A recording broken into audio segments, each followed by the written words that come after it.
the author I just cited, and would much rather stand by our modern current notions. That's fine. But you ought to be aware that if you want to historicize this notion of a national identity, in the past there have been people who thought of it differently.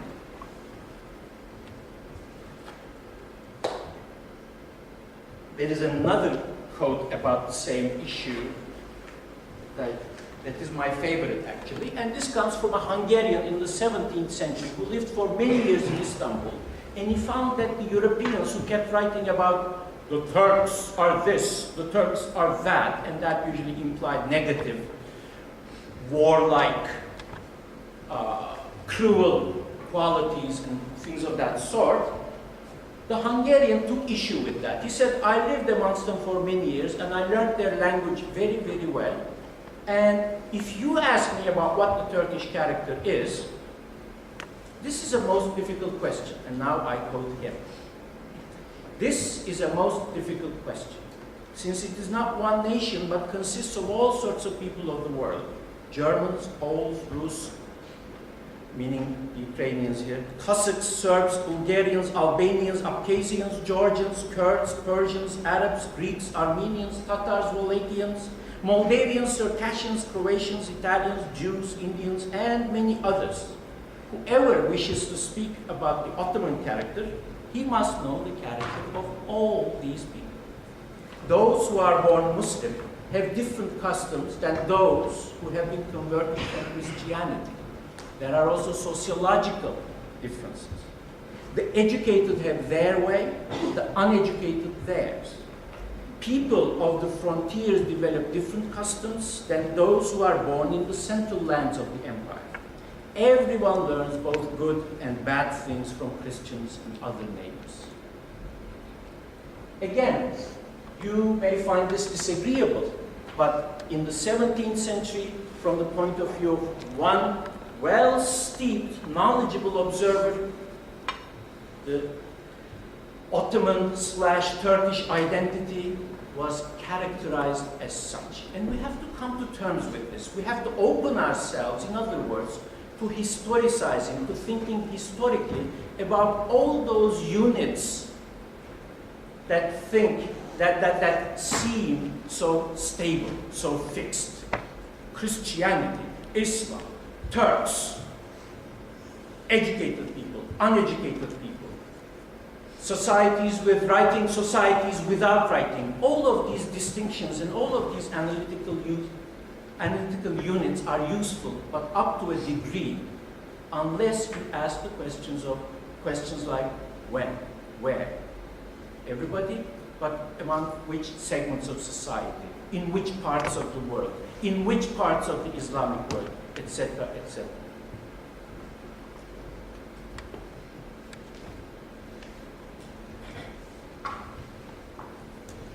Now, to move away from Ottoman history, which I have to do, right? I have to represent my field, the stuff I have been doing for nearly 30, 35 years now. Historicizing is much more than just talking about civilizations and all that. I'm sure there are some here, there are many probably, who are scientists or aspiring to be scientists. And lately, of course, studies on such matters as, such subjects as the brain or sensory perception have also come to appreciate historicity, have also come to appreciate the fact that even our biological makeup, even various elements of what we consider to be the most fixed because natural, has a history, has been changing. For instance,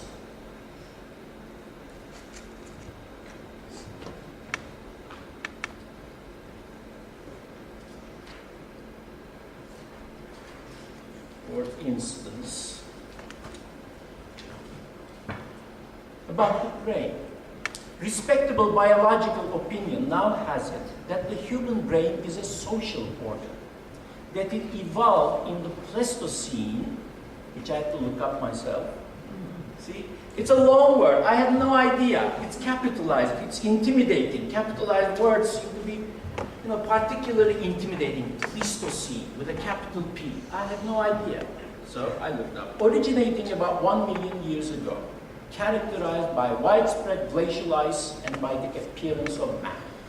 Okay, good enough. So, back to the brain. The brain is a social organ, we hear, that it evolved in the Pleistocene under the pressure of maintaining a relatively extensive, complex, and solitary set of social relationships, which in all probability included non-human persons. And that's a reference to the fact that many cultures, especially outside the modern Western cultures or the cultures that have in the last 2 centuries taken shape around its orbit, it's a reference to the fact that many cultures consider non-human forces of nature, animate or inanimate, as part of the social environment of human beings. Some even attribute to them humanity, which is worth remembering when we speak about humanities and the social sciences, especially in an age when the main anxiety of humankind has to do with the environment, when we are concerned with the destruction of the forces of nature, animate or inanimate. It might be worth remembering that most of humanity, for much of history, has considered what we call non-humans as part of the larger set of social relationships, meaning animals, plants, and even inanimate beings. Things with a soul, things with a character, things with motivation. Things can appear in our dreams because they have personhood, etc.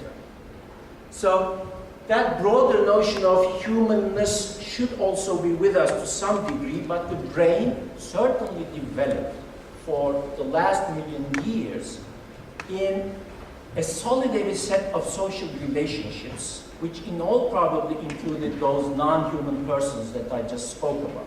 Symbolic capacity was a necessary condition of this social capacity. What are some of the consequences of this? Today, we use less and we use more of our mental capacity than many of our forebears. It is not simply a linear development from, say, using 1% of the brain, now we have moved up to 5%. Well, to some degree, this may also be true, but at the same time, developing within certain cultural structures and orientations and whatnot, we do lose certain mental capacities. We use both less and more, because the use of the brain and various other biological capabilities has to do with the cultural matrix over, of course, long terms.